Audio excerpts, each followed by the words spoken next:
And has your sex life taken a back seat? A roadmap to rediscovering marriage. Fox 5 Morning News at 9 starts right now. Serving all of San Diego, this is your Fox 5 News. Again, if you have the kiddies in the room, as Erica said yesterday, it's probably a good time to scooch them on out. Go give them a snack or something. Get them out of the room. It is estimated that some 20% of married couples are having sex less than 10 times a year.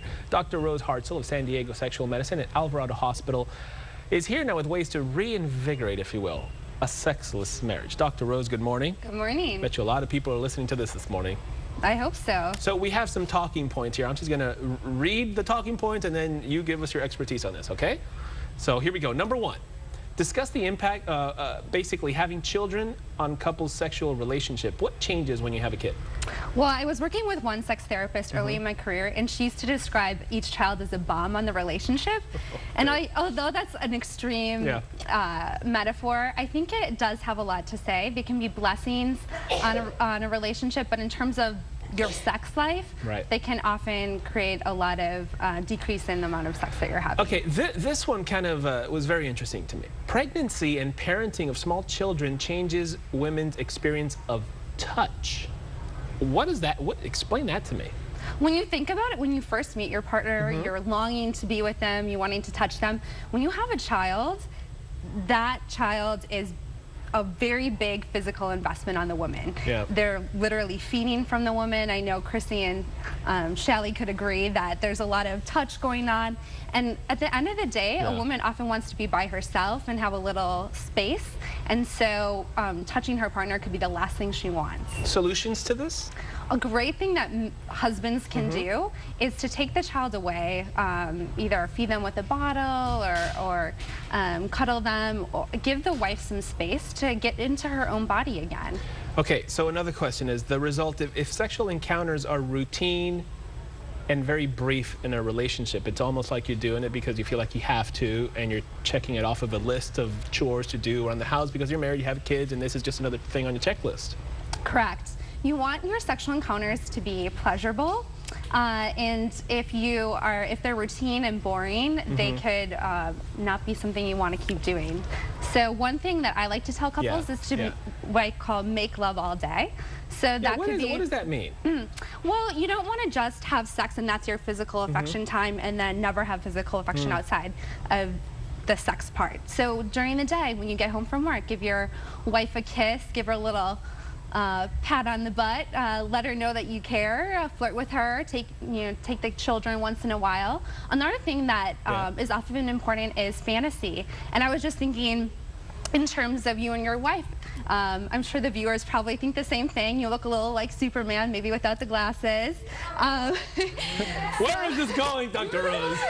So one thing that often is one thing that's often good for couples is to incorporate some role play, some fantasy, and some variety in the bedroom. Is that easier said than done? Because a lot of people have trouble maybe asking specifically, this could include fantasy, but asking for what you want sexually. Is that something that you can open up lines of communication as far as that's concerned?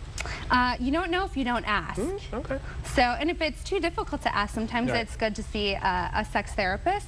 But especially when you have children and work and there's so many things going on in your mind, having some fantasy helps you to focus on the sexual event. What's the best way to actually bring that up, though? Like, did you say, hey, you write it out and say, here, this is what You could. It could be easier to write it out. One way was just when you're hanging out together, be like, hey, baby, when I do this, what do you think of this? Or what do you think of this? I like that. Hey, baby. No? Okay, you say dads who help out more often. This is yeah. Dads who help out more often, they have wives who have more sexual desire. So basically, if you're a dad who's helping around the house, you're helping your wife. And, give us some details on that. What does that mean?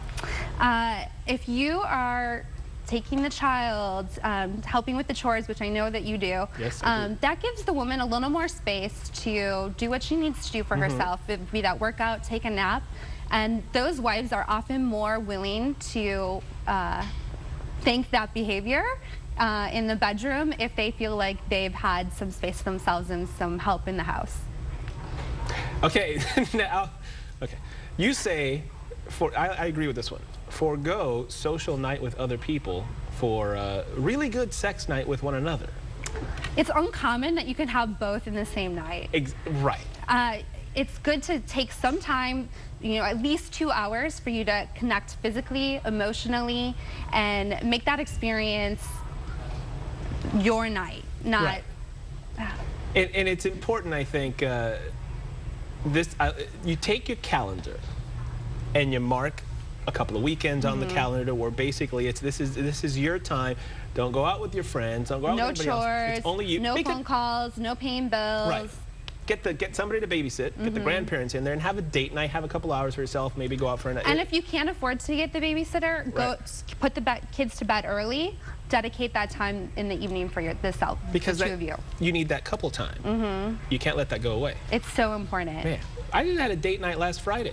I said, get the grandparents in here. Go for you. Dinner and a show, just like the old days. Dinner and a show. I'll tell you what, that was good. Anyway. And I thank you at the end. Oh, geez, Dr. Rose. To reach Dr. Rose Hartzell at San Diego Sexual Medicine, Alvarado Hospital, all you have to do is go to our website, fox5sandiego.com, click the Scene On tab. I feel like I was turning red during most of that segment. Thank you, Dr. Rose. Thanks for having me. She's awesome. I like it when she purposely makes you blush, Raul.